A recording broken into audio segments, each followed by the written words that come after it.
Hola Raquel, Hola Nuria, ¿qué tal estás? pues muy bien. A ver qué tal va la entrevista. Hoy tenemos con nosotros a Raquel Pérez, que es dietista nutricionista especializada en embarazo. Cuéntanos un poquito más sobre ti, Raquel. Pues soy graduada en nutrición humana y dietética, como has dicho. Actualmente trabajo online y también tengo consulta presencial, perdón, y actualmente estoy en Elda, Novelda y algún día en Murcia. Genial, Y bueno, pues es lo que ha dicho Nuria, trabajo con embarazadas y con mamis que ya han tenido a los nenes y en posparto. genial. Pues hoy vamos a hablar de nutrición en el embarazo, porque bueno, como todos sabemos, ¿no? El embarazo es una etapa en la vida de la mujer con muchísimos cambios. ¿Cuáles son los cambios más importantes que crees que sufre la mujer en el periodo de embarazo? Si lo necesitas como repartir en los diferentes trimestres o como tú lo quieras explicar.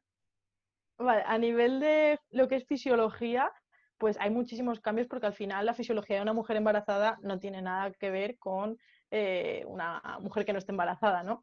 Desde cambios a nivel, por ejemplo, de gasto cardíaco, que puede ser algo lo más básico, ¿vale? Tenemos que pensar que ya no solo necesitamos que lleguen esos nutrientes a la madre, sino también al feto. Todo ese mecanismo para que lleguen los nutrientes conlleva más gasto. Por ejemplo, a nivel de sistema respiratorio también hay cambios.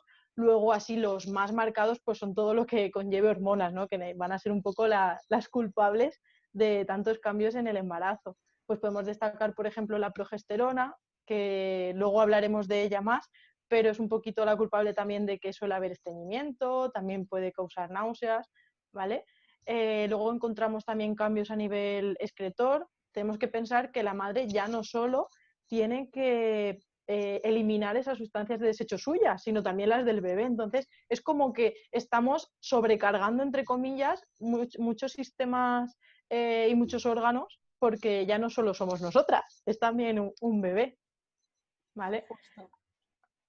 Es verdad que, por ejemplo, en diferentes trimestres, como tú has comentado, podemos ver unos cambios más, unos cambios menos. Por ejemplo, el que he comentado del gasto cardíaco, ¿vale? Tiene un pico de aumento sobre la semana 24 28 y luego ya vuelve a bajar, ¿vale? Obviamente, en el día del parto vuelve a aumentarse porque estamos haciendo un esfuerzo, ¿vale? Pero ese pico lo va a tener sobre la semana 24 30 más o menos. Entonces, luego, por ejemplo, otro cambio muy marcado, pues el tema de las hormonas, como comentaba. Al principio, la gonadotropina coriónica humana, que es una hormona que va a ser clave, aunque tenga un nombre muy raro, pega un pico, ¿vale? Porque lo que hace es incitar a que se produzca la progesterona y los estrógenos. Entonces, al principio del embarazo tiene un pico, pero luego va bajando. En contra, lo que hacen los estrógenos y la progesterona es aumentar hasta llegar al parto. Entonces, vamos a tener muchísimos cambios y de diversos sistemas, como comentaba. ¿Y qué pueden causar estos cambios a nivel del cuerpo, a nivel de lo que pueda sentir una madre, ¿no? Porque obviamente la madre no nota que si sube los estrógenos o bajan, qué cambios nota en su cuerpo o quizá en el cansancio, ¿no? En los síntomas como las náuseas o el estreñimiento o la tensión también, ¿no? Sí, exacto. Por ejemplo, relacionándolo con lo del cansancio que me has comentado, porque obviamente tenemos que tener en cuenta que estamos llevando más peso encima nuestro y eso va a hacer que también nos cansemos más, que la típica frase es, jolín, estoy limpiando los cristales, que lo he hecho toda la vida y ahora estoy cansada. Claro, llevas más peso. Luego también lo que he comentado, la tasa respiratoria varía. ¿Vale?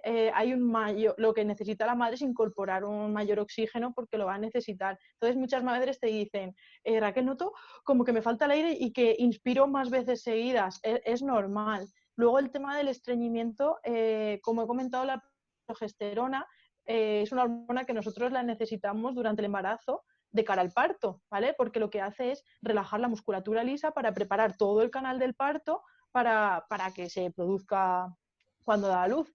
Entonces, esto tiene ventajas porque favorece el parto, como digo, pero también tiene inconvenientes porque no solo relaja esa zona, también va a relajar, por ejemplo, la motilidad intestinal. Entonces, si nuestro intestino, su motilidad normal era así y de momento la paralizamos, pues es verdad que la mamá va a notar que tiene estreñimiento, que es tan común en el embarazo y tan odiado. y muchas veces a nivel nutricional intentamos meter más fibra, más agua, que salga a caminar y aún así no se termina de solucionar. Pero es que el problema son las hormonas que está detrás. Luego, por ejemplo, las náuseas, que es cierto que al principio se dan y es verdad que es un poco raro porque muchas veces no sabemos muy bien el por qué se producen. Hay madres que sí, hay madres que no, pero sí que es cierto que ese crecimiento del útero que está presionando también puede favorecer las náuseas. Luego también la progesterona, como digo, relaja mucha musculatura más allá de la parte vaginal, porque, por ejemplo, toda la parte del esófago, el cardias, bueno, el cardias es, digamos, la puertecita que nos separa, ¿no? El estómago y el esófago. Entonces, si se relaja y no se cierra bien, puede ser que también suba un poco los ácidos gástricos y es otra de las consecuencias de que se produzca esa acidez que es muy común en el embarazo. Entonces, las hormonas son, yo cuando lo explico en consulta, son un poco como cuando tienes los títeres que los vas manejando y se van moviendo, pues es un poco igual. Están arriba manejándolo todo y las consecuencias que nota la mamá pues son esos cambios que comentamos. Totalmente, la verdad es que no nos enteramos, pero están ahí manejando Están todo el ahí. cotarro. Sí, Pues sí. también hay que pensar, ¿no? Lo que decíamos, que se está formando un feto dentro del vientre materno, ¿no? Es una personita en miniatura que se está desarrollando y que está creando todos sus órganos. Y bueno, a partir creo que es del segundo trimestre ya empieza a nutrirse y a excretar, ¿no? A eliminar sustancias. Pero claro, al final es esa creación, estamos creando vida dentro, ¿no? Entonces es súper importante también que todo, o sea, que la madre entienda que todo, absolutamente todo lo que coma y beba va a tener un impacto directo sobre la salud del feto, ¿no? Exactamente. Y ahí aprovecho, por ejemplo, para decir que, bueno, por supuesto, igual de necesarios van a ser los hidratos de carbono que las proteínas, que las grasas, pero muchas veces, no sé si es por la conciencia general de asociar las proteínas con gimnasio y ya está, muchas veces como que se dejan atrás, ¿vale? En general, en población general. Y es que en el embarazo aumentan prácticamente un 50%, de hecho un 54% aumentan sus requerimientos. Tenemos que pensar que, como dices, se está formando ese mini bebé, ¿no? Y todo eso va a necesitar ya no solo energía, sino también un poco los ladrillos, los aminoácidos. Por eso es tan importante que la madre no tenga una dieta pobre en proteína, porque ya no solo tiene que desarrollarse ella, por ejemplo, el crecimiento de las mamas o del útero, sino también se tienen que formar tejidos, que en este caso van a ser los tejidos del feto, y para todo ello vamos a necesitar proteína. Por eso luego también, un poco ya más como curiosidad, sí que es cierto que a pesar de que al principio el feto se desarrolla muy rápido, es cuando menos necesita extras, ¿vale? Por ejemplo, las proteínas, el gasto máximo, prácticamente un 82% se habla de las proteínas extra que se necesitan, se acumulan prácticamente en la última parte del embarazo. Pero sí que es verdad que eso sí que es algo que me preocupa porque se suele dejar de lado el tema de las proteínas, ¿vale? Luego con el tema de los hidratos, a veces se le tiene miedo por el tema del peso porque se les han demonizado un poco, pero tenemos que pensar que no tenemos la baza de los cuerpos cetónicos que son cuando utilizamos la grasa como energía, porque no nos interesa que se formen, pueden pasar a la placenta y resultar tóxicos. Entonces, no nos interesa tener una dieta restrictiva en hidratos, por mucho que se le tenga miedo al peso, ¿vale? Entonces, sí que tenemos que controlar un poquito todo lo que comemos porque, como bien comentas, todo eso es lo que va a hacer que el feto se desarrolle de manera óptima. Exacto. Luego hablaremos del peso, ¿no? Y del índice de masa corporal, que, bueno, luego lo veremos, pero sí que es verdad que lo toman muchas veces como un indicador de la salud fetal y del embarazo en general, pero bueno, tiene varios peros este Sí. indicador, ¿no? ¿Cómo podemos explicarles a las mamás que nos estén escuchando esa relación que hay entre lo que ellas comen y beben y esa salud fetal? ¿Cómo son estos mecanismos fisiológicos, digamos, que hacen que pase absolutamente todo, tanto los productos tóxicos, ¿no? Por ejemplo, si la madre fuma o la madre bebe alcohol, bueno, ya si estamos hablando de otras drogas, pues peor todavía, ¿no? Sí. Pero ¿cuál es esa relación, ese traspaso, ¿no? Dentro del cuerpo al feto? Vale, tenemos que pensar que la placenta, ¿vale? Donde está el feto, es una barrera que la llamamos un poco semipermeable, vamos, tiene cierta capacidad para dejar pasar unas sustancias u otra, va a depender del tamaño de la sustancia, de la afinidad que tenga, de muchos mecanismos, ¿vale? Pero es cierto que la placenta puede elegir hasta cierto punto lo que prefiere. Por ejemplo, si nos vamos a ácidos grasos esenciales, ácidos grasos, la placenta sabe cuáles le gustan, ¿vale? Entonces, por ejemplo, toda la parte de omega 3, que luego hablaremos si quieres, que son importantes, sí que va a dejar pasar todas las sustancias que quiere, pero también hay otras tóxicas, como los cuerpos cetónicos que hemos nombrado, que también los deja pasar, ¿vale? Digamos que no tiene esa inteligencia para decir esto sí, esto no, sino se fija más, por ejemplo, en tamaño de la molécula. Entonces, como has dicho, pues el alcohol puede pasar, puede atravesar y puede provocar problemas y no tonterías, que al final son graves. El tabaco, por ejemplo, también es sustancia que puede afectar. Y luego, ya no solo pensar en lo que puede pasar directamente, ¿no? Que hay muchas mamás que piensan, bueno, esto es malo, pero como sé que no atraviesa la placenta, pues, ¿vale? Esa pregunta está siempre. No pasa nada, ya, pero es que de lo que tú te alimentes, tú te desarrollas y tú vas a ser la que le pase al feto esos nutrientes. Entonces, al final, tú sigues siendo un filtro. El cuerpo de la madre es un filtro. Todo lo que vaya pasando va a ser lo que le va llegando, ya sea de manera directa, a través de la placenta, o ya sea de manera indirecta, ¿vale? Pero va a llegar. Por poner un caso más palpable, por ejemplo, se ha visto que en mamás que abusan mucho de los azúcares simples, ¿vale? Los hidratos de carbono simples, luego se ve que el feto desarrolla su metabolismo de esos azúcares es muy rápido, para decirlo de manera simple.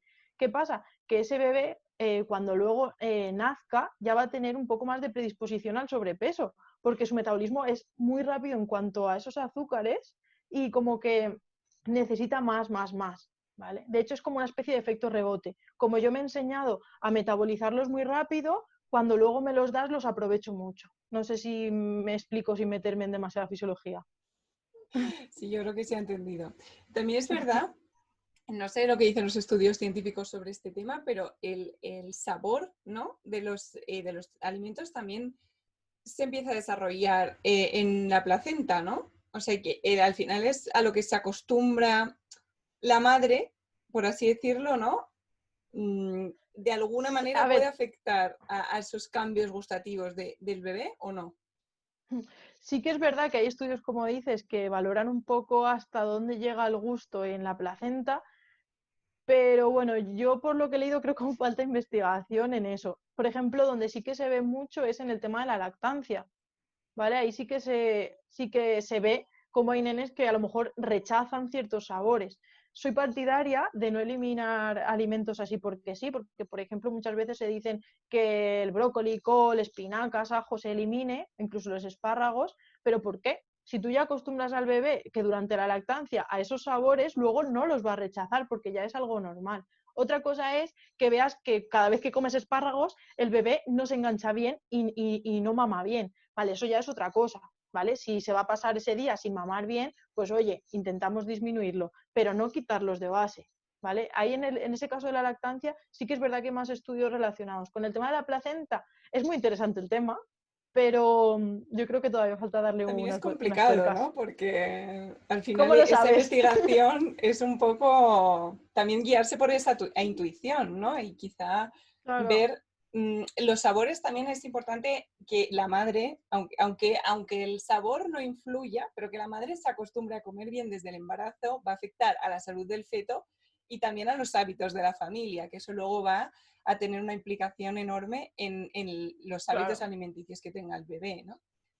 Claro, eso ya es más tuyo, pero de los niños, pero al final lo que comes en casa es lo que comen los nenes, en mayor. Si tú no comes fruta en casa y no la ofreces nunca, ¿cómo pretendes que a lo mejor luego el nene coma fruta, ¿no? Es un poco relacionado todo. Pero sí, totalmente de acuerdo en que al final desde el embarazo la madre tiene que alimentarse bien, por ella y por el bebé. Y si ya coges Totalmente. esos hábitos desde el principio, luego no te va a costar cambiarlos, porque ya es tu forma de alimentarte. Además que es una oportunidad, ¿no? Porque el embarazo en sí te tienes que cuidar por tu bebé porque le tienes dentro, pero cuando sale, ¿por qué no seguir con esos hábitos? Yo conozco a muchas embarazadas que dejan de fumar en el embarazo y después de la lactancia, Vuelven. después de no sé cuántos meses, casi un año o más, de haber dejado de fumar y a estar sin fumar, vuelven a fumar. Y dices, jolín, pero con lo que te ha costado, ¿no? Y ese sacrificio que has hecho por tu bebé, continúa con él, ¿no? Porque al final se convierte en un hábito y deja de ser algo que tienes que forzar, ¿no? Sí, totalmente de acuerdo. Además, aquí un poco como casi anécdota, yo había oído muchas veces, antes de empezar a interesarme por el embarazo, que muchas veces me decían, hay mamás que se quedan embarazadas a través pues, de in vitro o inseminaciones y cogen más peso. Y yo no le encontraba lógica, y entonces buscaba artículos y decía, es que no tiene ninguna relación. Y luego viendo a personas más cercanas, me he dado cuenta de que si es una relación un poco que ves a la experiencia, ¿vale? Los artículos no sé lo que dirán en ese aspecto, pero ves mamás que normalmente cuando recurren a inseminación es porque les cuesta quedarse embarazadas. ¿Qué pasa? Que a lo mejor son mamás que han tenido hábitos muy malos de salud, ya no solo alimentarios, sino también pues, de ejercicio, y que les cuesta tanto, tanto que una vez que lo consiguen empiezan a cambiar sus hábitos, empiezan a alimentarse bien, empiezan a ser más conscientes y ves que luego mantienen esos hábitos. Entonces ahí ves el cambio. Entonces yo decía, ¿y por qué me dicen que los de in vitro cogen más peso? Pues porque también pasa todo lo contrario. Mamás que les ha costado muchísimo y una vez que se quedan embarazadas se relajan. Y ya es, ay, ya estoy embarazada, ya puedo comer de todo, ya puedo... y se relajan. Entonces, al final va a depender de la persona, pero yo creo como tú que al final es un motivo o una excusa, por decirlo de alguna manera, de empezar, ¿no? Y de continuar, porque yo creo que todos pensamos en que queremos lo mejor para los nenes y que si los cuidamos tanto durante el embarazo, que no te vean fumar, que no te vean hacer cosas que no sean saludables, también es seguir educándolos y seguir cuidándolos, ¿no? Bueno, yo pienso así. Totalmente, totalmente. Seguramente que haya alguna fumadora por ahí que no esté de acuerdo.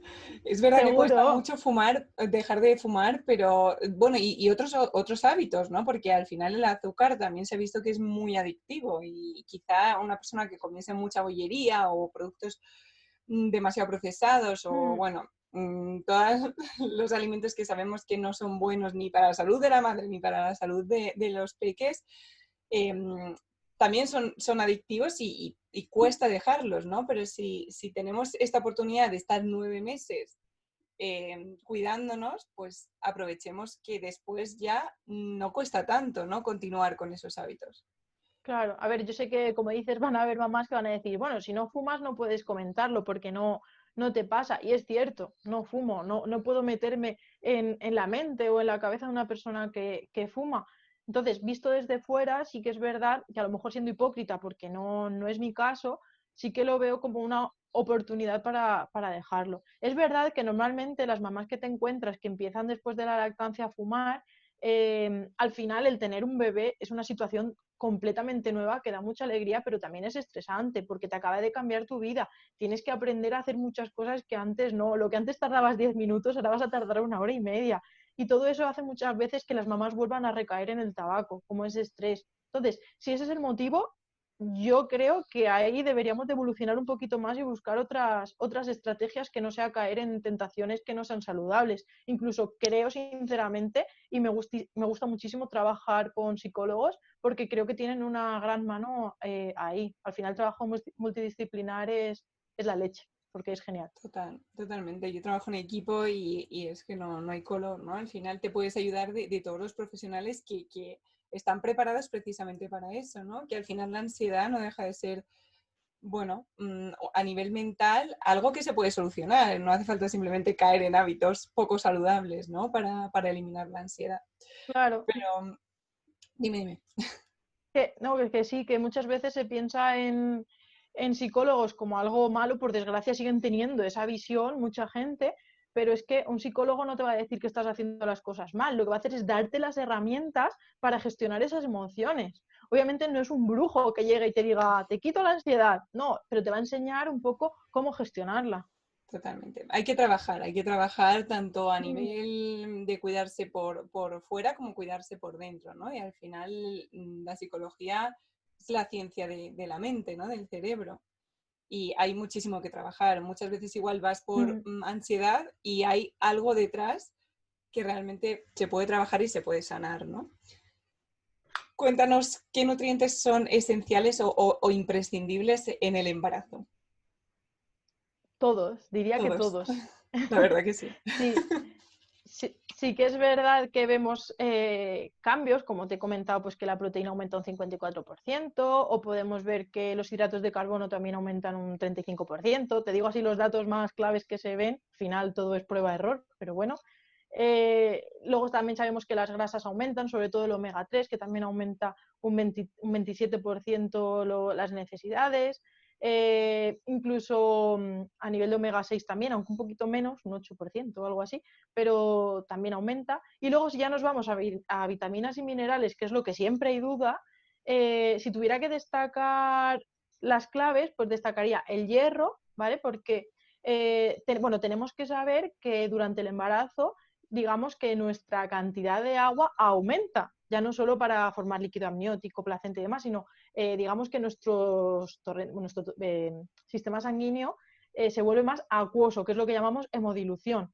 Entonces, no es que nos hayamos quedado sin hierro, es que para tanta agua la cantidad de hierro se ha quedado un poquito bajita. Y es lo que hablamos de anemia, que muchas veces se le llama la falsa anemia, de la embarazada y demás. Entonces, sí que es verdad que el hierro es uno de los nutrientes que generalmente se suplementa durante el embarazo. Luego sabemos también que el yodo es importante. No tiene por qué suplementarse siempre. De hecho, yo no estoy a favor de suplementar todo así porque sí, ni en embarazadas ni en población general, ¿vale? Si te falta hierro, toma hierro, pero no tomes multivitamínicos así porque sí. El yodo sabemos que aumenta, pero por ejemplo, en una embarazada que consuma una buena ración de lácteos no ecológicos, ¿vale? No por nada, simplemente porque los no ecológicos, como las vacas no están alimentadas con pienso, sino que están con pasto, no toman ese pienso que ya tiene yodo añadido, ¿vale? No es por nada, no estoy para nada en contra de lo ecológico, todo lo contrario. Pero con lácteos no ecológicos ya llegamos a las raciones de yodo que necesitamos. Entonces tampoco es un mineral que tengamos que suplementar así porque sí, solo si hay déficit. Más, el zinc también va a ser uno de las claves, ¿vale? Pero que tengamos ciertos minerales que aumenten mucho sus requerimientos no quiere decir que todos no sean importantes. Por ejemplo, el calcio, sabemos que no aumenta sus requerimientos, pero sigue siendo igual de imprescindible, ¿vale? Lo que no nos interesa es tener un déficit. Si nos vamos a vitaminas, pues el famoso folato, el ácido fólico, ¿vale? Sabemos que hasta 3 meses antes perfectamente de quedarte embarazada ya se debe de tomar. Hay un estudio, el estudio Anibes, que es muy interesante y se vio que tanto en población española como en población italiana un 90 y tantos % de las personas en edad fértil no llegaban a las recomendaciones de ácido fólico y esto es un problema porque las consecuencias son graves, ¿vale? Todo el tema del desarrollo del tubo neural es problemático tener ahí un déficit. Sí que es verdad que luego se ha visto que conforme avanza el embarazo, a partir del primer trimestre y tal, ya no se necesita suplementar, porque ya en cuanto se llegan a los niveles ya estamos ahí. Además, la dosis que se toman para embarazadas ya es una dosis alta, o sea que cubrimos. Pero ese sí que, por favor, a todas las mamis que estén buscando estar embarazadas y no toman, que vayan ya a por el ácido fólico, ese siempre va a ser primordial. Y luego, por ejemplo, en mamás vegetarianas, veganas, la B12, ¿vale? Ya no solo que busquen el embarazo, siempre, pero en este caso va a ser muy importante también. Y bueno, así importantes por destacar, creo que no me dejo ninguna. Esos son los más representativos o los que más me preguntan. Pero al final es un cúmulo de muchas necesidades. Totalmente. Al final aumentan todos los requerimientos por lo que hemos hablado antes, porque hay un feto que se está desarrollando dentro, ¿no? Por ejemplo, hablabas del ácido fólico, también la vitamina D, yo creo que se suplementa. ¿Qué piensas de los suplementos que se dan en embarazo, ¿no? El suplemento típico de embarazo que ya lleva como el combo Vale. de Me gusta vitaminas esta D. pregunta. Me gusta la pregunta. Como he dicho, no estoy para nada a favor de multivitamínicos así porque sí. Es cierto que, por no voy a decir marcas, pero hay unas que se utilizan mucho, que prácticamente en toda España son las que se utilizan, y es un combo que lleva ácido fólico, lleva hierro y lleva yodo, ¿vale? Y luego, ese es el de antes de embarazo y el de después lleva yodo y hierro. ¿Qué pasa? Si no necesito suplementarme con yodo, ¿por qué tengo que tomar un exceso? ¿Vale? Es verdad que hay que diferenciar entre vitaminas hidrosolubles y liposolubles, ¿vale? Por si alguien no lo conoce, las hidrosolubles son las que se transportan y acumulan junto al agua. Entonces, si tenemos un exceso, pues va a ser más fácil porque vas a ir a hacer pis y es más fácil de eliminar. Pero luego están las liposolubles, que son la A, la D, la E y la K, que se almacenan y transportan junto a las grasas. ¿Qué pasa? Que estas no las eliminamos tan fácilmente. Entonces, un exceso de este tipo de vitaminas puede producir toxicidad y tenemos que llevar ojo con ello porque hay más casos de exceso que de falta. De hecho, en el embarazo sí que es cierto que hay estudios que hablan de que los requerimientos de vitamina A aumentan un 10%. Y hay gente que ya dice, uy, suplementar. No, que aumenten un 10% no significa que la madre no pueda asumir ese aumento. De hecho, posiblemente incluso esté por encima. ¿Vale? Entonces, yo no soy partidaria de suplementar, pero muchísimo menos de vitaminas liposolubles. Esas yo las, o sea, si tuviera que decir algo es que cuando miren las cajas de suplementación que no lleven liposolubles. Eso es importante. La verdad que sí, porque además no solo las vitaminas liposolubles, también algunos minerales pueden llegar a ser tóxicos, ¿no? De hecho, el yodo, que muchas veces se recomienda no consumir algas en exceso porque tiene mucho contenido de yodo, ¿no? Entonces, igual con el alga del sushi, ¿no? Que es muchísimo más habitual, no tiene tanto yodo, pero otros tipos de algas pueden de repente multiplicar por 10 el yodo que solemos tomar todos los días, ¿no? O el yodo El que alga necesitamos. kombu, por ejemplo. Justo. El alga kombu tiene no me lo sé de memoria, pero tiene una barbaridad de yodo que con un poquito tendríamos las necesidades de yodo de muchos meses. Total. Son alimentos muy, muy altos.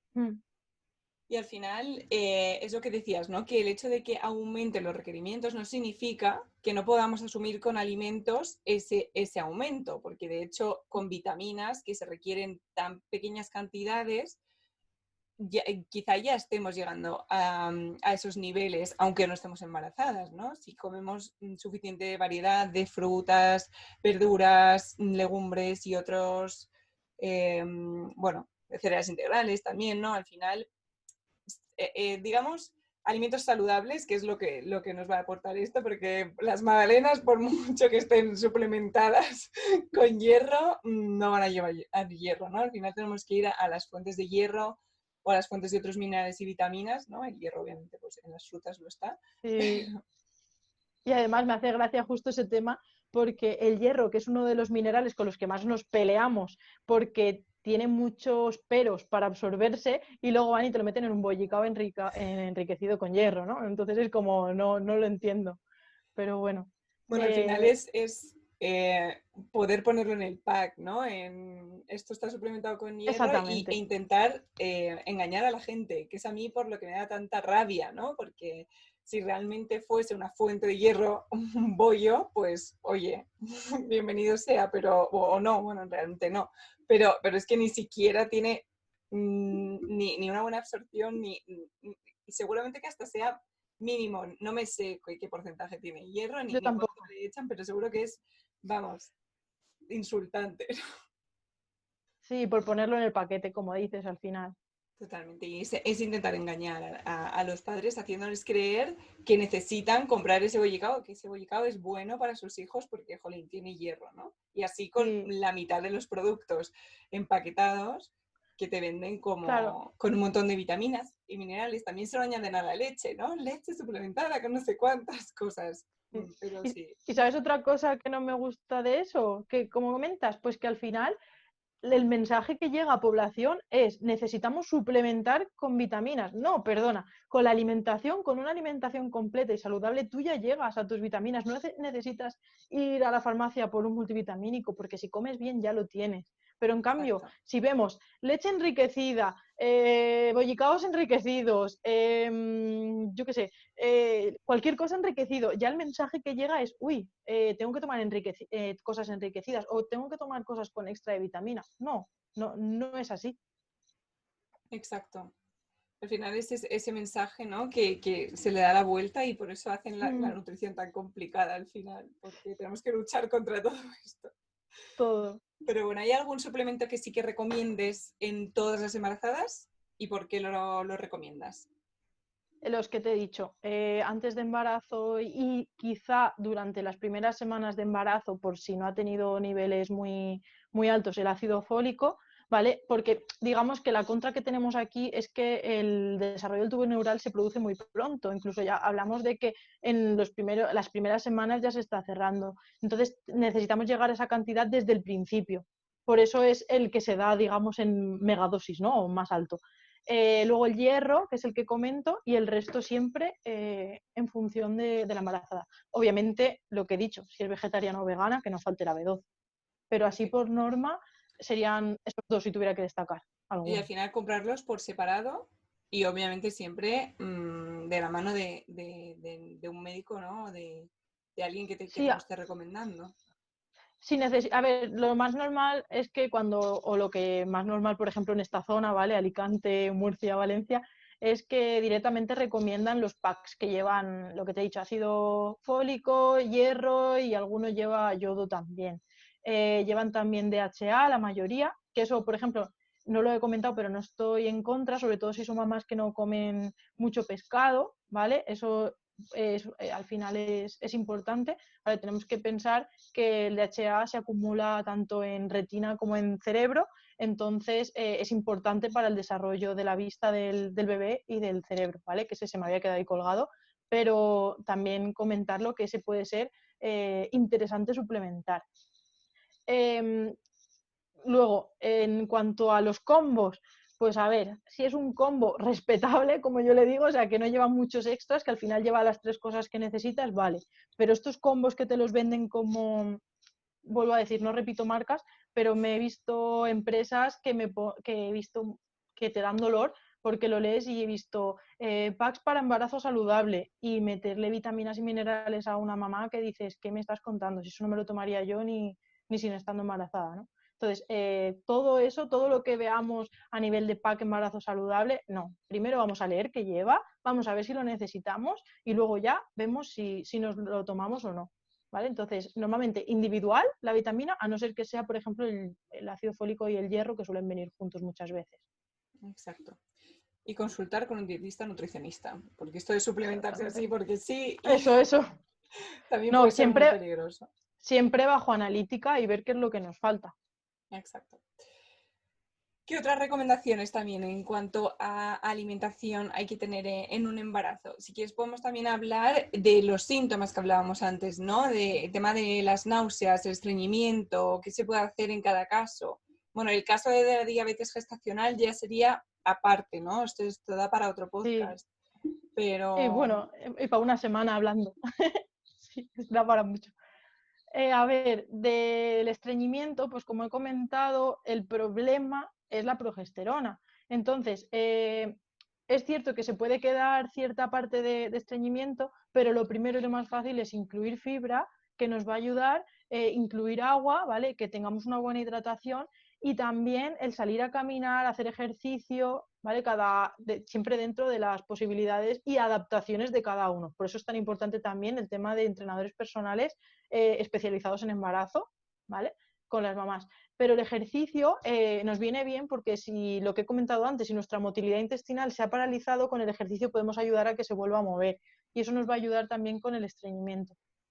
Con las náuseas, pues es curioso porque muchas veces se le achaca a esa presión del útero, ¿no? que puede hacer, pero es curioso que se dan durante los primeros meses, que es cuando todavía no está desarrollado. Entonces, sigue siendo ahí la trampa de las hormonas.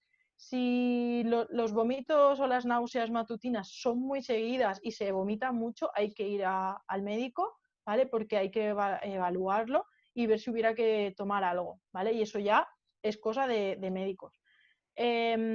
Truquitos que podemos hacer, pues al principio, a ver, esto es lo mismo que para cada persona le va una cosa, pero sí que es cierto que, por ejemplo, va muy bien el hacer comidas más pequeñitas, ¿vale? Que no sean muy grandes y muy abundantes, hacer más comidas a lo largo del día, pero más chiquititas, o por ejemplo, si las náuseas van por la mañana, esperarte para tomarte el desayuno 2 horitas, 3 horitas, esperar un poquito a que se pase ese malestar. Y luego también, por ejemplo, las comidas muy grasas, que tardan mucho en digerirse, nos sentimos pesadas, pues mejor eliminarlas, ¿vale? Otro truco que suele ir muy bien, cuando te dice la mamá que tienes angustia por la mañana, que no puede comer nada, sienta mejor el comer sólidos antes que líquidos, ¿vale? Primero sólido, que parece que se asienta un poco mejor, y después ya incluimos líquidos. Pero luego cada mamá tiene su truco de a mí me sienta bien esto, lo otro. También el tema postural, ¿no? Porque muchas veces, También. obviamente, si estamos tumbados, pues es muchísimo más fácil que suba todo lo que hay en el estómago, ¿no? También el tema de apretarse, ¿no? De pantalones o ropa interior muy apretada, ¿no? Pues ya podemos empezar a usar la ropa Sí. de embarazada y dar una holgura, ¿eh? ¿No? Que esté cómodo el Sí. estómago. Sí, incluso en la postural, bueno, tenemos que pensar que el estómago no es recto, no es un tubo, ¿vale? Tiene cierta forma. Entonces, dependiendo de si te tumbas para el lado que digamos, sale, también puede provocar más náuseas. Al final es buscar esos truquitos. No comer y tumbarse directamente, ¿vale? Estar sentado un rato, incluso caminar un poquito si se tienen náuseas. Y son pequeños trucos que al final hacen que se lleve un poquito mejor. Y claro, y luego lo que decías, ¿no? Ir viendo lo que le viene bien a cada uno, porque igual Mm. el tema postural a una mamá le viene genial y a otra no le hace nada y sigue teniendo las mismas náuseas, ¿no? Luego también ver si no hay algo más que nos pueda Por ayudar. supuesto. Tema ya, pues medicamentos o lo que sea, que ya lo daría un médico, como decías. Mm. ¿Qué otras recomendaciones, sobre todo el tema quizá de seguridad alimenticia o seguridad alimentaria, que es lo que las dudas que tienen las madres, pero ¿por qué no Sí, puedo comer jamón en el embarazo? sí, es lo que más se contesta en consulta, ¿eh? Esto siempre. Y es importante, o sea, a mí me gusta que me lo pregunten. Vale, lo primero o lo más básico es no comer pescado y carne crudo. Si eso lo cumplimos, nos quitamos una gran baza ahí de riesgo, ¿vale? La pregunta del millón, ¿puedo comer sushi? Pues, a ver, no es lo más interesante, si te esperas mejor, ¿vale? A que pase el embarazo, pero si vas a consumirlo, que sea en un local que tengas confianza, que sepas que hay higiene o que lo hagas todo en casa y que congeles el pescado, ¿vale? Por el tema del anisakis. Si el pescado está congelado, me lo puedo comer, o si la carne está congelada, pues a ver, tienes menos riesgo, sigue estando. Al final, lo que yo siempre digo es cuánto riesgo quieres asumir, porque riesgo hay en todo. Entonces, no tenemos que volvernos obsesivos ahí con todo controlado, pero sí tener cierta higiene. Y si encima esas pautas las cogemos durante el embarazo y luego las alargamos, pues mejor. ¿Qué pasa con la carne? Que nosotros, aunque la congelemos, toxoplasma, que es otro de los bichitos fastidiosos, sí que nos lo cargamos, pero listeria no. Listeria sobrevive mucho a las temperaturas. Entonces, a pesar de que congelemos la carne, deberíamos después cocinarla, ¿vale? Luego, por ejemplo, el jamón serrano, el lomo embuchado, todo esto que tiene procesos de curación. Es cierto que elimina cierta cantidad de toxoplasma, pero si luego lo congelamos, mucho mejor, ¿vale? Porque sabemos que no se elimina todo. Entonces nosotros lo congelamos y no pasa nada por congelarlo, que también sigue estando bueno. Si lo descongelas como debe, tú lo sacas, no tiene que haber ningún problema. Luego, por ejemplo, otra duda mucho son, por ejemplo, las longanizas o los choricitos, los que se suelen comer cocinados, pero que a veces se secan en casa y se comen crudos. Mucho cuidado con eso, ¿vale? Si lo congelamos nos vamos a quitar una parte, pero si luego tú lo tienes ahí secando, ahí le puede venir lo que sea. Entonces, después mejor cocinarlo. Más cosas así generales. El tema de frutas y verduras. No tienen riesgo por sí mismo, pero al final son frutas y elementos del campo que están llenos de bichitos y los tenemos que lavar. Un desinfectante o higienizante más conocido es la amuquina. Es la que más se conoce, pero hay muchos tipos. Incluso la lejía hasta cierta cantidad es alimentaria. Entonces, buscar un desinfectante que nos sirva para alimentación y limpiarlo. ¿Que no tenemos en casa? Pues al final debajo del chorro durante bastante tiempo. Y donde yo sí que haría inciso es, por ejemplo, en lechugas, en alcachofas, todo lo que tiene huequitos que se pueden meter y nos comemos las hojas, pues mejor lavar de hoja en hoja o, por ejemplo, en el caso de las alcachofas, pues lavarlo muy bien y luego al final es una verdura que se cocina. Pero las lechugas que no las comemos crudas, lavarlas muy bien, hoja por hoja, y más vale perder ahí un poquito de tiempo. Importante también, y no se tiene en cuenta, cuando nosotros lavamos una hoja de lechuga, nos puede pasar como el efecto cuchara, ¿no? Que salpica todo. Pues limpiar muy bien, porque si luego vamos a cortar la lechuga justo donde ha salpicado el agua sucia, pues ahí tenemos un problema, ¿vale? Entonces hay que tener también higiene de la cocina. Lo típico de usar distintas tablas de cortar para la carne, para el pescado, no juntar nunca crudos con cocinados. Y luego, otra pregunta del millón, los quesos. ¿Qué pasa con los quesos? El problema de los lácteos es la leche cruda, ¿vale? Porque estamos en lo mismo, puede tener listeria, puede tener bacterias. Entonces, en la mayoría de productos que nos encontramos en el mercado ya se les ha producido un tratamiento térmico, ya sea UHT, pasteurización, ¿vale? Pero que esté tratado. Ahí no habría problema. El problema viene cuando son quesos más naturales, que nos lo ha traído la vecina, qué tal, que no sabemos cómo ha llevado eso. Ahí hay que tener muchísimo cuidado, igual que con los yogures caseros. Llevar ojo porque la contaminación puede caer en cualquier momento. ¿Cómo una mamá puede saber si puede comer un queso o no? Que lea los ingredientes, ¿vale? Y que ponga que la leche está pasteurizada. Si esto a veces lleva a error, porque yo creo que la pregunta que más me hacen es enviarme fotos de productos donde solo pone leche y no pone ni pasteurizado ni crudo. Si es un producto procesado, ya nos da a entender que aunque ponga leche solo, ya está tratada térmicamente. Si es cruda, es cuando te tienen que poner leche cruda, por ley, por obligación. Entonces, si pone leche pasteurizada, pues no debería de haber ningún problema, ¿vale? A ver, creo que no me dejó nada. Bueno, el tema del mercurio. ¿Quieres que lo comentemos también? Sí, comentado. Vale. El mercurio lo encontramos principalmente en pescados grandes, ¿vale? No es porque el pescado grande sea malo ni mucho menos, pero un pescado grande se come un pescado más pequeñito, ese se ha comido otro más pequeñito y así sucesivamente. ¿Qué pasa? Que si el pequeñito tenía un poquito de mercurio, el otro un poquito, se ha comido a ese, se ha comido al otro, al final el grande tiene muchísimo mercurio, ¿vale? Sí que hay especies que, a mí no me gusta la palabra prohibido, pero sí que hay especies que debemos de evitar, casi no consumir, como por ejemplo el lucio, pez espada, el atún rojo, ¿vale? Son pescados que acumulan muchísimo mercurio, tenemos que llevar ojo con ellos. Luego hay otros pescados grandes como el salmón, que se puede consumir, tampoco es que nos comamos salmón todos los días, pero se podría consumir. Si, ¿qué es lo que esto hace? Pues que limite a veces un poco el pescado azul, que tan necesario es por el omega 3. Entonces, ¿qué podemos hacer? Pues recurrir a pescados pequeños, sardinas, boquerones, congelados, ¿vale? Eh, por si tuvieran anisakis, y ya no lo podríamos comer sin problema. Otra pregunta típica es el salmón ahumado. ¿Qué pasa con él? Pues es verdad que el ahumado puede eliminar cierta parte de bacterias, pero no te las elimina todas. Entonces, lo congelamos como el jamón serrano y sin problema. Totalmente, yo creo que todo el tema de las recomendaciones súper bien De golpe. explicado además.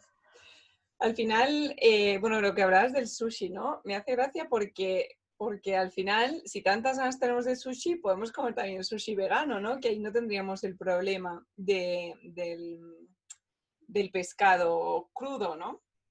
Sí, Eh, sí, dime. no, que eso te voy a decir que además normalmente el sabor característico es del alga, entonces una vez que lo tienes ya te da ese sabor a pescado, ¿no? Claro. Es verdad que si te gusta el pescado en el sushi te va a decir, no es lo mismo, pero bueno, que es una opción. Mm. Claro, al final son alternativas, ¿no? Que van a ser Mm, 9 meses y que al final, si tú quieres asumir un riesgo, pues por lo menos que sea un riesgo más pequeñito, ¿no? Con el tema del pescado crudo, por mucho que vayas a un local o a un restaurante de confianza, yo, si no lo hago en casa, no me arriesgaría de ir a un restaurante estando embarazada, a no ser que sea eso, un restaurante de sushi vegano o que tengan opciones de sushi vegano, ¿no? sí, además luego es lo que quieras asumir, porque tú también puedes tener contaminación en un sushi vegano si no está bien lavada la verdura. Al Claro. final es un poco todo. Por eso que es verdad que hay mamás que se preocupan mucho y que yo lo entiendo, ¿eh? También. Yo a mí me pasaría, yo creo que igual, porque dices, jolín, no estoy comiendo pescado crudo, pero ¿y si no han lavado bien las verduras, qué? Pues sí, es verdad, pero al final no es el mismo riesgo el que asumes. Y mira, ahora que he dicho las verduras, otra pregunta que me hacen mucho, ¿qué pasa con las verduras que vienen en bolsa? Que es lo que nosotros conocemos como cuarta gama, ¿vale? En principio no habría problema, porque ya vienen lavadas y desinfectadas. Entonces, eso sería una opción para las mamás que no quieren estar o que no quieren estar lavándolas, ¿vale? Aunque luego siempre las echan debajo del chorro un poquito, pero ya sabes que están limpias. Y eso es una opción que podemos consumir en casa. O que, por ejemplo, te vas a un campo o lo que sea y dices, pues yo hago la ensalada. Te llevas eso y sabes que está limpio. Claro. Al final son alternativas, ¿no? Ir cogiendo esos Sí, truquillos que parecen una tontería, pero que luego a la hora de la verdad te ayudan un montón, ¿no? El poder sí, contar con estas opciones. También, bueno, quizá algunas madres se están preguntando, ¿vale? ¿Por qué estando embarazada tengo que tener tantísimo cuidado cuando, cuando no estoy embarazada no tengo que poner tanta atención con todo este tema de la seguridad alimentaria, ¿no? ¿Hay una sí, razón? porque sí, dependiendo del bichito del que hablemos, puede afectar de una manera o de otra en el embarazo. Pero es verdad que, por ejemplo, una salmonelosis, cuando tú no estás embarazada, te afecta de una manera, lo pasas fatal, pero el problema es que durante el embarazo el riesgo aumenta mucho, porque yo siempre lo explico como el feto es un poquito más sensible. Lo que a ti te puede dar, como por ejemplo solo pues vómitos, diarreas, en el feto no sabemos cómo va a actuar, incluso podemos hablar de problemas graves tipo aborto. Entonces, no quiere decir que siempre que te pase vaya a pasar eso, pero estamos en lo mismo, estamos asumiendo riesgo y no sabemos cómo va a reaccionar o cómo lo va a pasar el feto esa enfermedad. Justo. Al final el feto no tiene todas las defensas que nosotros sí, precisamente porque se está desarrollando todavía, ¿no? Y muchos de sus sistemas están inmaduros o sin formar todavía, ¿no? Entonces, hay que tener más cuidado porque estamos mirando por él, bueno, hoy, Mm. o ello, porque no se sabe si es todavía o no es, depende de la edad que tenga. Sí. Em, Sobre todo con el tema de la seguridad alimentaria, ya hemos hablado de temas, has nombrado algunos de los bichitos, por así decirlo, pero con cuáles sobre todo hay que tener más cuidado, digamos. Con toxoplasma, que se llama toxoplasma gondii, ¿vale? Con listeria, que es listeria monocitogenes, anisakis, que este es el que más encontramos. De hecho, aunque son un poquito asqueroso, son los típicos bichitos blancos que vemos en algunos pescados, tipo los boquerones, sardinas y demás. Suelen estar en la parte de las tripas, pero es verdad que al final por contaminación cruzada te pueden pasar a la parte que nos comemos de la carne. Anisakis sí que se muere al congelarlo, por eso en todos los locales y en todos los centros de hostelería, todo lo que se venda crudo debe de ser congelado previamente, por ley. Otra cosa es que un sitio lo cumpla o no, pero por ley lo tienen que hacer. Más bichitos. Bueno, pues por ejemplo, luego hay otros bichitos que no son específicos del embarazo, como puede ser la salmonela, pero que sabemos que puede afectar de manera distinta en el feto. Entonces también tendríamos que llevar cuidado con ella. Y así por encima creo que no me dejo ninguno de los más característicos. Pues eso al final es la razón, ¿no? Sobre todo para las madres que se puedan estar preguntando el porqué de tanta recomendación en el embarazo, ¿no? Al final la razón es esta, la seguridad alimentaria, intentar evitar y eliminar todo lo posible esos bichitos, bacterias, parásitos, en el caso de la anisakis es un parásito, que puedan estar presentes en la comida, ¿no? Sobre todo, bueno, ahora vamos si quieres hablar del peso, porque lo hemos mencionado antes un poquito, pero muchas veces el peso, tanto antes del embarazo, ¿no? Como durante el embarazo, ese aumento de peso recomendado, con comillas, incluso el IMC, ¿no? Que además de tener en cuenta el peso, tiene en cuenta la talla, pero nada más, no tiene en cuenta la composición corporal de la mamá. Se toman como indicadores de la salud del feto y la salud de ese embarazo, ¿no? ¿Crees que es un buen indicador o que son buenos indicadores de la salud del feto? ¿Qué consideraciones tenemos que tener? Porque es verdad que igual alguna mamá tiene como muy en cuenta, ¿no? Es que estoy aumentando más de peso o es que... ¿Qué consideraciones hay que tener en cuenta con el peso en el embarazo? Vale, la respuesta rápida es no. El peso no te va a decir cómo se está desarrollando el bebé porque hay muchísimos factores que influyen. El IMC, por supuesto, lo mismo. Además, en una mujer embarazada no hace falta ni hacerlo porque es que no es peso suyo. Luego también hay que contar que tenemos muchos líquidos, ¿vale? Sí que es cierto que nos podría servir ya no solo en IMC, sino el peso, porque, bueno, cuando nosotros buscamos, incluso las recomendaciones que vemos en sitios tipo clínicas, hospitales, está la típica tablita, ¿no? Tienes que coger tanto peso, ¿vale? Yo no soy partidaria de esas. Si tuviera que quedarme con alguna, que no me quedo ni trabajando, ¿vale? No, de cara a pacientes no me quedo con ninguna. Puedes tener unas nociones, pero al final no quedarte con ninguna. Pero si tuviera que elegir, siempre sería alguna tabla o alguna gráfica que tenga en cuenta el peso antes de la madre, ¿vale? Porque no es lo mismo una mamá que haya empezado el embarazo desde que ya tenía sobrepeso a una mamá que está en bajo peso. Obviamente, la que tiene sobrepeso o incluso en casos de obesidad puede ser que ni coja peso en el embarazo. Y eso no va a decir que el feto o el bebé no se esté que no se Desarrollando esté correctamente, ¿no? desarrollando, no me salía la palabra, que no se esté desarrollando correctamente. Simplemente esa mamá ya tenía unas reservas de las que está tirando durante el embarazo. De hecho, meto aquí la cuña en el embarazo tenemos que dividir 2 etapas, no solo 3 trimestres, sino 2 etapas. La primera, que van a ser unos primeros 4 meses, es una etapa anabólica de crecimiento. La mamá está alimentándose y está acumulando grasas para utilizarlos en esta segunda etapa, que son los últimos 5 meses, y luego durante la lactancia. ¿Qué pasa si una mamá ya tiene todas las reservas cubiertas? Pues que va a estar tirando de ellas, y eso no va a decir que el bebé no esté bien, simplemente que no ha necesitado aumentar de peso. En cambio, una mamá que estuviera en bajo peso, sus reservas van a estar bastante bajitas y posiblemente tenga que coger un poco más de peso. Entonces, yo no me guiaría por unas tablas de peso. La pregunta también que suele hacer, pero ¿y si yo estoy en normopeso, sí que me puedo guiar? Pues es que ahí pueden interferir mil cosas. Habría que ver eh, cómo es la actividad o la vida diaria de la mamá, porque no es lo mismo, como has comentado, el IMC de una persona que haga deporte puede estar igual que el de una persona que tenga sobrepeso, porque la masa tiene mayor desarrollo de la masa muscular y, y que te digan que estás igual. No, no es verdad. Depende de cómo empiece la mamá el embarazo, va a necesitar unos kilos u otros. Hay que ver la historia clínica de la mamá. Y luego ya no solo quedarnos con el total, que es lo que si luego vemos, no, cogí tanto.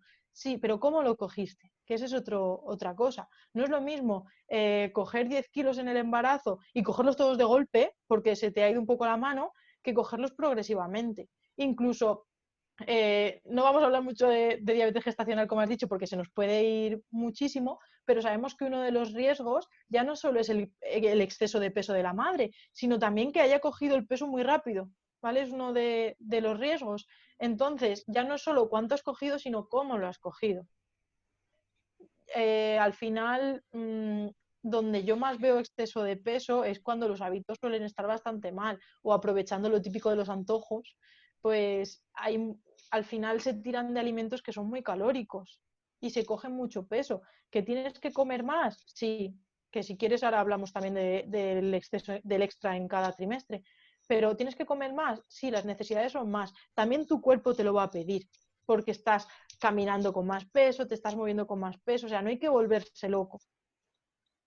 Totalmente, además, yo lo que sí que veo es que muchas madres lo toman como una guía, ¿no? Decir, no, es que tengo que subir 5 kilos o entre 5 y 7, ¿no? Y se quedan como ahí, estancadas es que ya he subido 4, entonces ahora solo me queda uno. Y al final eso Sí, les sí, al final, como que si solo se guían por eso, acaban teniendo hábitos que no tendrían. Y el embarazo al final se convierte un poco ¿no? en como muy estricto. Y muchas veces simplemente hay que escuchar, ¿no? al cuerpo. Y si yo tengo más hambre, pues quizás es porque necesite comer más. Si tengo menos hambre, sí, quizá es que mi cuerpo ya tenga las reservas necesarias, ¿no? Y no necesito comer por dos, que eso es un mito que yo creo que ya está más que desterrado, pero es que estás embarazada, tienes que comer por dos, y ale, y come, y come. Y muchas veces, jolín, hay madres que no lo necesitan, ¿no? O cada mujer va a tener un progreso de peso, igual que lo tenía antes del embarazo, también lo va a tener en el embarazo, ¿no? O sea, muchas sí. mujeres que ni siquiera se les nota que está embarazada. Pues es que igual es así, ¿no? Tiene esa composición corporal y no se le nota.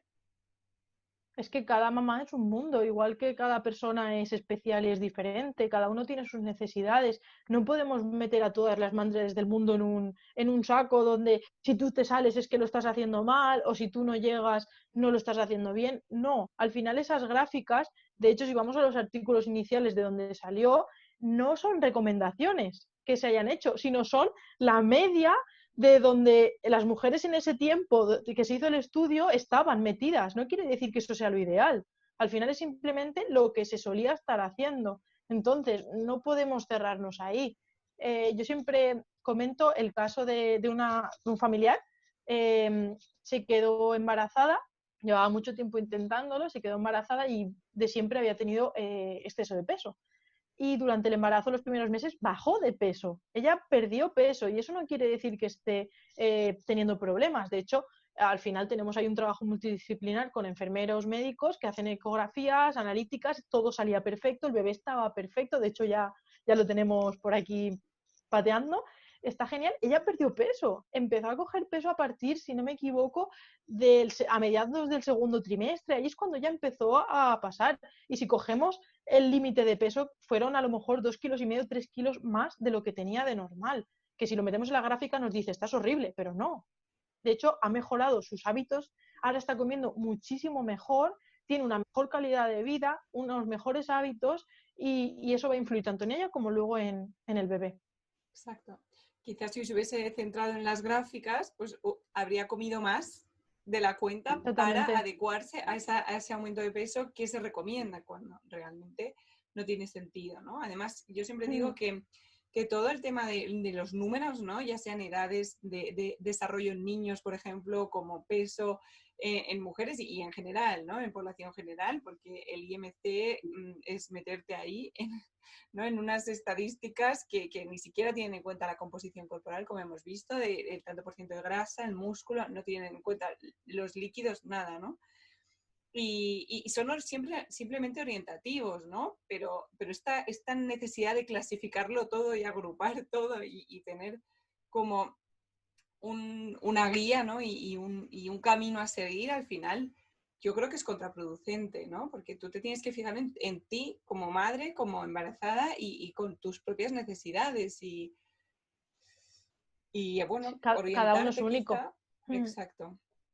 Hablabas antes de la pérdida de peso y esto también tiene mucho que ver con el peso. Si quieres, podemos comentarlo porque no se recomienda adelgazar en el embarazo, pero es verdad que hay ciertos casos que pese a no estar recomendado adelgazar, como tal, hacer una dieta restrictiva, ¿no? Porque hacer una dieta restrictiva en embarazo sí que puede dar pie a ciertos déficits nutricionales, pero quizá en una dieta, o no una dieta, no se le puede llamar dieta, ¿no? Pero un estilo de vida, una embarazada que esté mejorando sus hábitos y que tenga un mejor estilo de vida, ¿no? Que esté comiendo más saludable, como el caso que acabas de mencionar, puede haber bajado de peso o quizá con las náuseas no baje de peso. Esto es señal de alarma. Tendríamos que alarmarnos si hay una mamá embarazada que está perdiendo peso. En algunos Ver, casos sí, ojo. vale, lo primero te voy a hacer un inciso. Cuando has dicho dieta y luego has dicho, no, bueno, no es dieta, eh, siempre se le da, o sea, estoy totalmente a favor de la primera parte que has dicho de su dieta, porque sí, al final estamos hablando siempre de dieta como si fuera algo de que estás a régimen, lo que se decía antes, ¿no? Y no, al final la dieta es, si definimos la palabra, es la forma de comer de cada uno, entonces podemos hablar de dieta perfectamente y muchas veces la mamá le tiene también miedo. Sí, Eh, se puede hablar de dieta y de hecho los nutricionistas hablamos de dietas en general, sí, pero es verdad que de cara a población general se puede malinterpretar esta palabra, ¿no? O sea, una dieta al sí, final parece que es un régimen, ¿no? Una dieta exactamente. hipocalórica, se asocia a ello por la cultura en la que estamos, ¿no? La Claro, cultura de la dieta. sí, exactamente. Si yo ahora te pregunto qué dieta haces, la gente va a entender que estás perdiendo peso directamente. Y a lo mejor te estoy preguntando un poco qué es lo que sueles comer. Pero bueno. Totalmente, ¿cuál es tu Y dieta al final, ¿no? Y puede que no estés a dieta como exactamente, tal, pero sea tu forma de comer. exactamente. Sí. Y luego a lo del pérdida de peso. Es verdad que si hay muchas náuseas que conllevan vómitos excesivos, se puede perder peso y puede ser un problema, porque al final no es que no estés ganando peso, sino que lo estás perdiendo de mala manera porque no puedes comer. Por eso cuando hay un exceso de vómitos, como hemos dicho antes, hay que ir al médico y que lo vea, porque posiblemente si no hay manera de paralizarlos o de paliarlos, habrá que tomar cierta medicación para que eso se neutralice o se lleve a lo normal. En cuanto a dietas restrictivas, pues hay mamás, sobre todo, no sé por qué yo me encuentro cuando ya tienen un bebé y van a por el otro, que dicen, ay, es que coge mucho peso en las otras y ahora me quiero controlar, me quiero recortar, incluso hacen dietas restrictivas. Ojo, ¿vale? Porque si en el otro embarazo cogiste 30 kilos, no va a ser porque no hiciste dieta, lo que se entiende como dieta, ¿vale? No hiciste algo restrictivo, sino lo cogerías porque no tendrías freno, porque estarías comiendo muy mal. Entonces, con comer bien ya no vas a coger esos 30 kilos. Eh, y luego, el tema de las dietas restrictivas. Una dieta restrictiva en proteínas nos va a llevar que no tengamos aminoácidos esenciales, que nos pueda faltar seguramente hierro, B12, que suelen ser minerales que se encuentran en productos de origen animal que consumimos. Luego, por ejemplo, una dieta baja en hidratos puede conllevar un déficit de vitaminas del grupo B o incluso de ácido fólico si limitamos verduras. Hay muchísimas restricciones. Por ejemplo, si vamos a restricciones de grasa, que suelen ser las más movidas por ahí, tenemos también ese déficit de ácidos grasos esenciales que los vamos a necesitar. Entonces, para nada dietas estrictas, ni restrictivas, ni nada del estilo. No hacer la dieta del embarazo, de no, ahora como poco y así luego como los pierdo. No, que eso por desgracia lo he escuchado. El no, voy a coger pocas porque como luego te los quitas con el parto, ojo, que no es así. Que tú lo que te quitas es el peso del bebé, de la placenta, que obviamente luego los líquidos se van y poco a poco vas volviendo a tu normalidad, pero si te los tienes que quitar es porque has cogido de más. Entonces, con una alimentación saludable, pautada, controlada, no se tienen por qué coger esos kilos extra. Lo que se coja va a ser lo que se necesita. Entonces, si se ha cogido muchos pesos en otros es porque no había control. Exacto. Al final es comer bien, ¿no? De forma saludable, porque esto no lo hemos hablado, pero obviamente una madre tiene que comer alimentos saludables y de calidad, ¿no? Que es donde va a obtener los nutrientes como tal.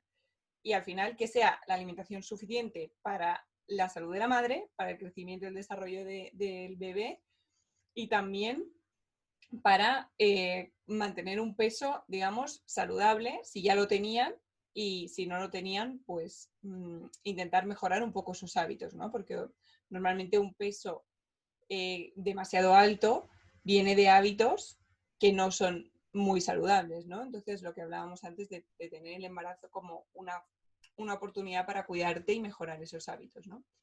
Pero tanto en mujeres que tengan un peso saludable o en un normopeso, por así decirlo, como mujeres que tengan sobrepeso u obesidad, un embarazo saludable se basa en alimentación saludable con las recomendaciones que hablábamos antes de seguridad alimentaria y bueno, otras muchas como el tema de suplementos, pero como tal, dietas restrictivas no, dietas tampoco, ¿no? Dietas, digamos, que tengan demasiados, no sé cómo explicarlo, ¿no? Pero Que sean muy alimentos o estrictas. productos, no al revés, ¿no? O sea, hay tanto dietas restrictivas no se recomiendan, pero tampoco se recomiendan los Vale, te antojos que entiendo. hablábamos antes y cuando tú quieras y come por dos, ¿no? Porque esto al La excusa final del embarazo.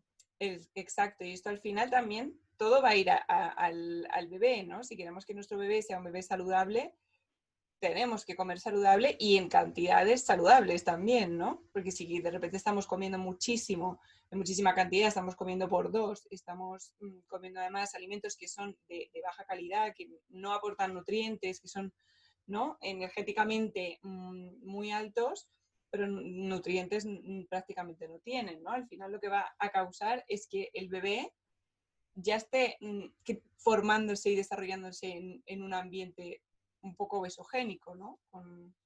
Claro, es que al final una alimentación, ya no solo durante el embarazo, sino una alimentación saludable fuera del embarazo, no es controlar todo lo que come, que es lo que la gente ve desde fuera, ¿no? El, ay, controlo esto. También es verdad que yo pienso que todo esto viene por el tema de los extremismos, de dietas demasiado controladoras, de no puedo comer esto porque entonces no soy bien recibido no sé dónde, por no decir tampoco grupos y demás.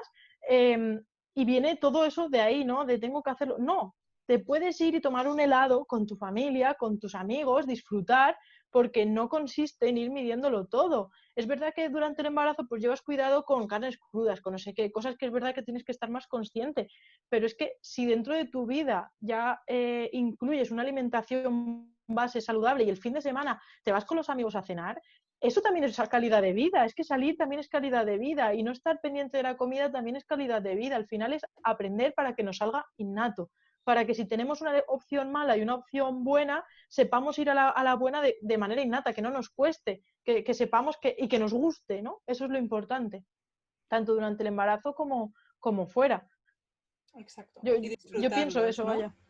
O sea que si tienes algún antojo, ¿no? Por así decirlo, ahora si quieres hablamos de los antojos, pero al final te puedes tener antojos sin estar embarazada también, ¿no? Y te lo puedes Claro. tomar con gusto, disfrutándolo y obviamente sin sentirte culpable, porque no tiene ningún sentido tomarte un helado, obviamente con leche pasteurizada. O sea, pero no tiene sentido, ¿no? Al final, si te estás tomando un helado y luego te vas a sentir culpable y no me lo tendría que haber tomado, ahí ahora no sé qué, disfrútalo. Yo siempre que hablo de alimentos pues, que son menos saludables, obviamente te los puedes tomar, pero disfrútalos, porque si lo estás haciendo pues un poco obligada, ¿no? Porque, jo, es que cómo no voy a comer esto si estoy con la familia o si estoy, pues que igual no te apetece, pues si no te apetece tampoco te fuerces, ¿no? Porque al final el pensamiento de me siento mal porque me lo he comido no es un pensamiento al final sano, no te Para hace nada. nada bueno. Sobre los antojos, no sé si quieres contarnos algo, porque es verdad que todo el mundo habla de los antojos, ¿no? Y es como que te sientes Sí. mejor por el hecho de que sea un antojo, ¿no? Vale, lo de los antojos del embarazo, bueno, por supuesto, si tienes antojo de pepinillos y no comes pepinillos, no le va a salir una marquita al bebé con forma de pepinillos, eso es un mito también. Em, ahí sí, a ver, si tú buscas, nos vamos a papers, a artículos, si tú buscas, parece que hay ciertos patrones de alteración hormonal que te pueden llevar, pero al final estamos en lo mismo.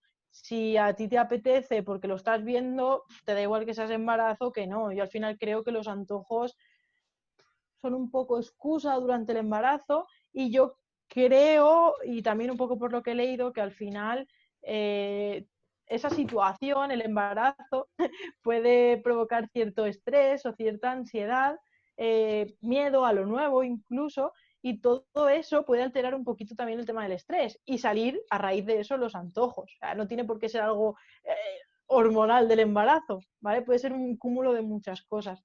Entonces, el tema de los antojos, es verdad que a mí lo que más curioso me resulta es que coinciden en muchas cosas. Por ejemplo, los pepinillos, no sé, son la clave durante el embarazo, muchas madres les gustan, eh, pero yo creo que al final es un antojo más como cuando no estás embarazada. Exacto. Al final los antojos los tenemos todas y todos, ¿no? No es necesario estar embarazada para tener un antojo y es también muy saludable hacer espacio en la alimentación para algunos antojos. Esto no es como una excusa para todos los días tomarte algo que te Claro, apetezca fuera de que no sea saludable, me refiero, ¿no? Porque al final eso es lo que hablan siempre, ¿no? De ¿cuánto es ocasional? Pues si ocasional es todos los días, deja de ser ocasional, ¿no? sí. Pero bueno, para ya ir cerrando esta entrevista que me está encantando, ¿qué consejo le darías a una mamá que está embarazada o que quiere estarlo? Vale, que quiere estarlo. Si es una mamá que le está costando quedarse embarazada, que por desgracia es muy común, el tema de problemas con la fertilidad, que no se agobie, que le dé tiempo al tiempo y que sobre todo cambie lo que tenga en su mano, ¿vale? No tirarnos de golpe a lo mejor a probar tratamientos de fertilidad, que la cantidad de hormonas y del impacto hormonal que tienen esos tratamientos, no estoy en contra, ¿eh? Simplemente es brutal. la bomba hormonal que llevan esos tratamientos. Entonces, cosas que podemos tener en nuestra mano, como reducir el consumo de alcohol, no fumar, controlar el consumo de metales pesados, que es una cosa que dejamos de lado o solo pensamos en el mercurio, pero tenemos plomo, tenemos arsénico y sabemos que eso influye. Entonces, cosas que tenemos en la mano, hacerlo antes de meternos a lo mejor en un tratamiento tan, no es agresivo, no sé cómo decirlo, tan de golpe, ¿vale? Tan abrupto, que sea cosas que tengamos más en nuestras manos. Ácido fólico, ¿vale? A la mamá que esté buscando quedarse embarazada. Y tanto a mamás que se estén quedando, que estén buscando embarazo, como las mamás que estén, que no tengan miedo de pedir ayuda psicológica, nutricional, que es algo que no es innato en nosotros saber eso, ¿vale? Hoy en día salimos a la calle y todo el mundo te habla de nutrición, porque todo el mundo cree que sabe de nutrición, ¿vale? Pero no es así, tú no tienes por qué saber lo que tienes que comer, no eres menos por no saber comer bien. Para eso se busca a un profesional que te ayude. Entonces, que se animen a dejarse ayudar porque luego ven los beneficios y luego cuando es muy bonito cuando ya ha nacido el nene y vienen y te dan las gracias y yo no tengo nada que agradecer. Al final el trabajo lo hace cada persona, ¿no? Tú solo las acompañas y les ayudas o es un punto de apoyo, ¿no? De cuando tienes una duda, saber que alguien te está por detrás de ti echándote una mano. A las mamás embarazadas, ojo ya con el tema de lo que hemos dicho de seguridad alimentaria, ¿vale? Es lo que más tenemos en nuestra mano y más podemos hacer. Parecen muchas cosas y resulta muy agobiante al principio, pero luego son 4 pinceladas que hoy las hemos resumido en, no sé si han sido 3 minutos, 5 minutos, y está todo ahí resumido. Entonces, paciencia, tranquilidad y sobre todo que disfruten un poquito de esta etapa. Totalmente. Además, tienes un ebook, ¿verdad?, sobre embarazo. Sí, y lo pueden encontrar en mi página web, que es raquelpereznutrición.es. Bueno, y en Instagram también soy raquelpereznutrición.es y en el correo raquelpereznutrición@gmail.com, ¿vale? No he sido muy inteligente con los nombres, siempre es el mismo. Bueno, Y más ahí fácil. es más fácil. Y en la página web tienen, por si lo quieren, el ebook, que básicamente habla de seguridad alimentaria, tiene así un poco un toque de humor para que se pueda entender, o sea, tiene ciencia, de hecho, para la gente que quiera seguir investigando, tiene la bibliografía detrás con todos los artículos para que puedan seguir investigando, que yo no me he inventado nada, ni lo he creado yo, al final todo sale de ciencia, pero está explicado de manera de lenguaje de la calle, ¿no? Como estamos hablando ahora, para que se entienda. Y ahí tienen un poco resumido todo seguridad alimentaria, aunque sí que es verdad que en algún capítulo he hablado un poco de la ganancia de peso y todo esto. Perfecto, pues si las entrevistas les ha sabido a poco, ya saben dónde encontrarte y dónde pedir ayuda en caso de que necesiten Por tu ayuda. supuesto. Yo estaré Pues encantada de resolver todas las dudas que tengan. ha sido un placer, Raquel. Muchísimas gracias por venir y por estar charlando, que ha sido muy agradable y seguro que muchas mujeres, tanto si están embarazadas como si quieren estarlo, como si ya no lo han estado, seguramente se hayan visto identificadas. Sí, no, muchas gracias a ti por contar conmigo, que me hizo mucha ilusión cuando me dijiste de hacer esta charlita. Así que muchísimas gracias a ti. Pues muchas gracias Gracias. y nos vemos. Un saludo. Chao. Adiós. Chao.